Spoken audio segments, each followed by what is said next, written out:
So here we are again having fun, eh? You know, there are some ideas that I have about building dirigibles that people can fly, not big things like the Hindenburg that you gotta go and pay money to get on. One that you buy and park in your driveway and take to the store, or your grandma can take to the store safely, because all she's got to do is get in and tell it where she wants to go.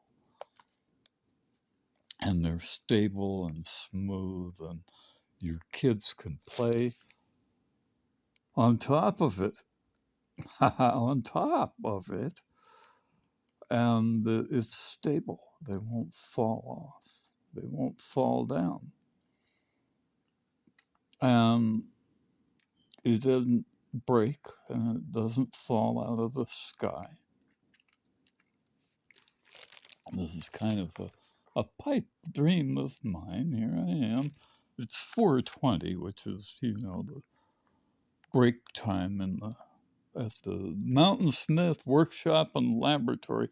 We got a shipment in from Amazon today, and this is the beginning of an actual working model of an autonomous balloon, dirigible, because it's going to be rigid. Okay, and this is the start of it. You see this 50-foot long balloon. Okay, and what the babe there in the picture is doing is she filled it up with air, and the heat of the sun is making it float. Whoa, far out, huh? Hot air just from the sun.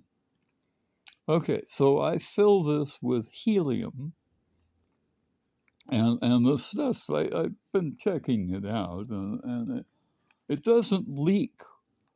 Um,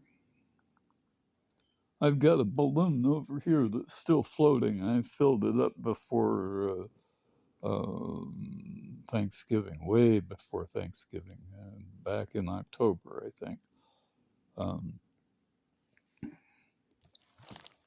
okay, so, and I've got a valve thing that I put in the mouth of this that will be vertical, that rolls, okay, and I can put my little helium nozzle thing in there for blowing up balloons, and blow this up and then roll it, and it shuts the valve off, of course, and gives me something to start the thing with, and then I'm going to roll it into a spiral, right? It'll go round and round and round, and I'll kind of put a few lines of tape across the top to keep it all in one place while it's getting wrapped up. And this tape weighs zip, I mean nothing, and it's real strong. And once I've got it sort of halfway filled up and rolled into a spiral, um, I put this stuff on, this spray foam stuff that dries hard.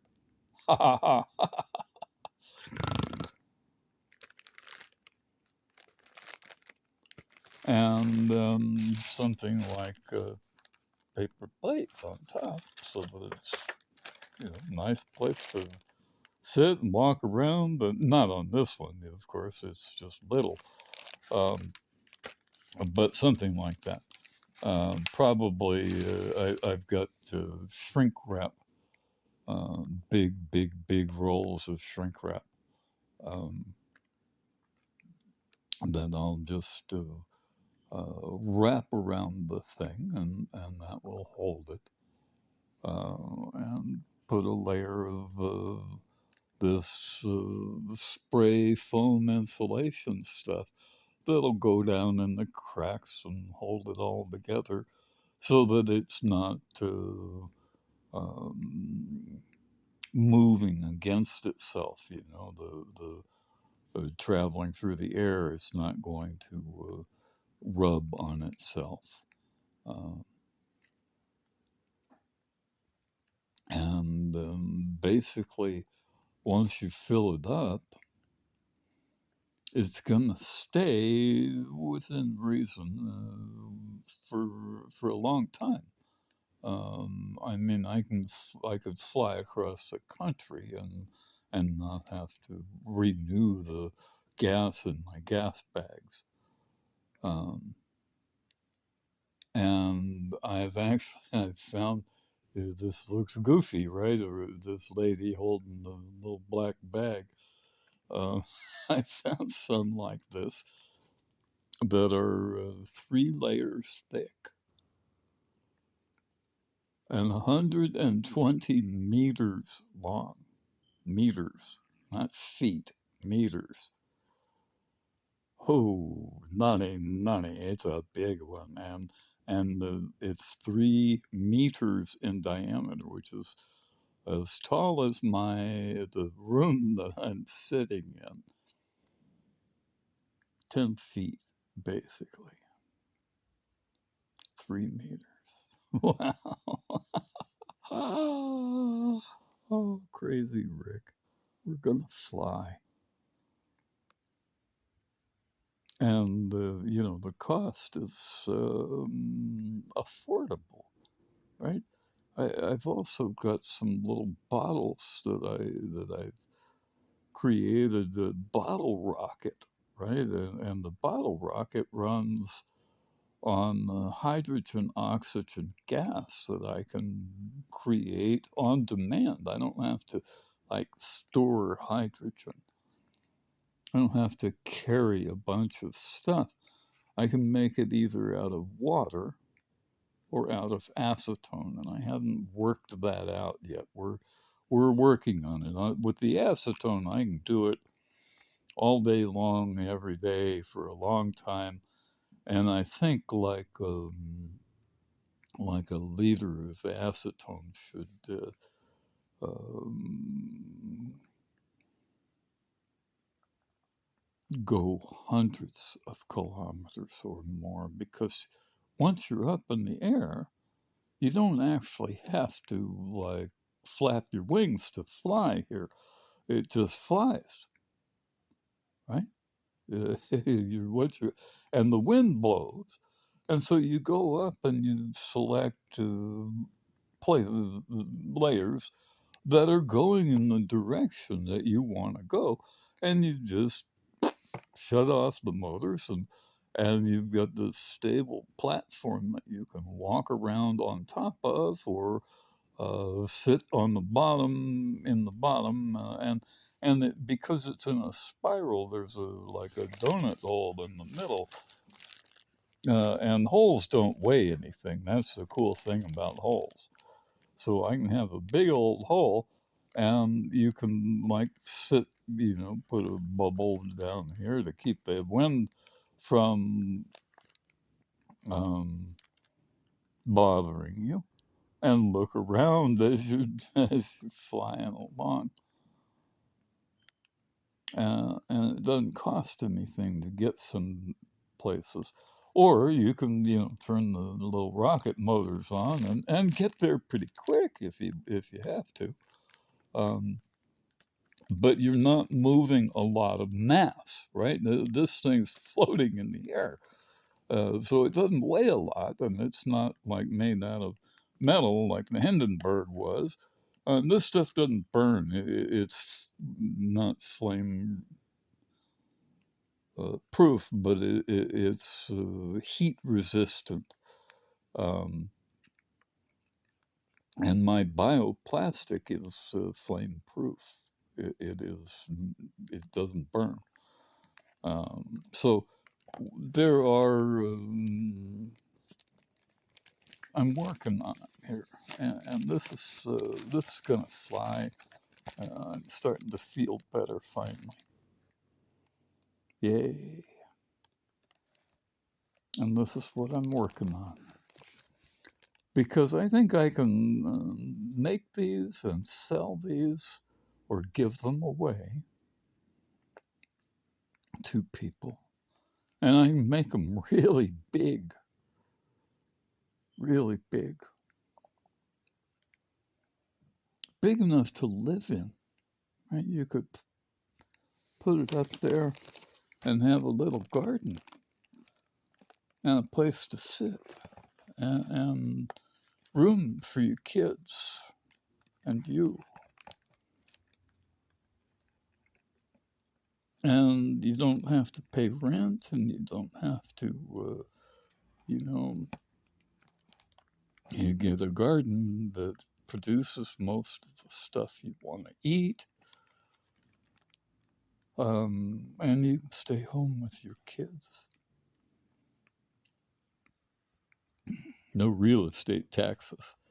Whoa, far out. So anyway, and you know, cheap, cheap, under $5,000 current dollars. Maybe less than that. And if I get going, I can get some help from the manufacturers of this stuff, this kind of tape, to build these things quickly and easily and in sort of a mass production setting where we can get it down to where they only, you know, this roll of tape I think cost me $2 or something from Amazon,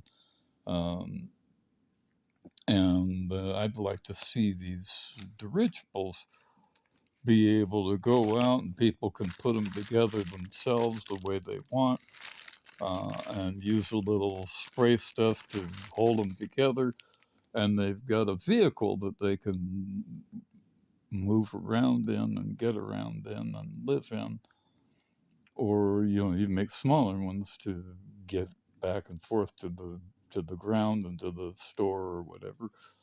Um, Cheap for people. Don't break, right? There's nothing to break. The little bottles are it's just a bottle, an empty bottle with a tube that takes the fuel to the combustion chamber. Uh, I think I'm going to run a little pressure in there and pressurize the fuel delivery into the rocket motor. The German buzz bomb used a similar rocket motor, so I know they work. And I bet you I can make them work better. I'm pretty smart. So that's what we're doing today. We're gonna fly. Starfire's going to the stars, y'all. And this is how, because one of the cool things about helium, we don't have free helium in our atmosphere. Right? Every time it gets out into the atmosphere, what it does is it goes straight up because it has a lot of volume but not much mass, so it's lighter than the surrounding atmosphere, the surrounding air, and it goes up, straight up, right into outer space. And that's how you get to space. You don't try to blast up 10 billion tons of metal and fuel. You just float up. You fall up. And then a little rocket motor with hydrogen, oxygen gas, and it comes from water. I can make it out of water on demand easily, forever. All you got to do is add water. Peace, y'all.